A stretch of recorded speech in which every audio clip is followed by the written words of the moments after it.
এই তো কয়েক মাস আগের কথা, তুমি আমার ছিলে আর আমি তোমার ছিলাম। কতই না সুন্দর ছিল আমাদের দিনগুলো। কিন্তু সেদিনের 5 মিনিটের ছোঁয়ার পর থেকে 5000 কিলোমিটারের দূরত্ব বাড়িয়েছ তুমি আমাদের মাঝে। আজ দেখো তুমি কোথায় আর আমি কোথায়। আজ কোথায় গেল তোমার দেওয়া সেই কথাগুলো, যেখানে তুমি বলেছিলে আর যাই হোক না কেন তুমি কখনো ছেড়ে যাবে না। আজ কথাগুলো শুধু ইনবক্সে বন্দি। আর তুমি কি না অন্য কারোর সঙ্গে? প্লিজ আমাকে কখনো ছেড়ে যেও না।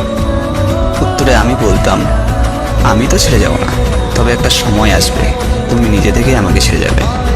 এসব নিয়ে কতই না ঝগড়া করতে। আর আজ দেখলে তো আমার সে কথাগুলো মিথ্যে ছিল না। দিন শেষে আজ তুমি ঠিকই অন্য কারোর হয়ে গেলে। তবে আজও আমি তোমায় ভুলিনি। না ভুলেছি তোমার সেই কথাগুলো। তোমাকে দেওয়া প্রত্যেকটা কথা আমি রেখেছি। দেখো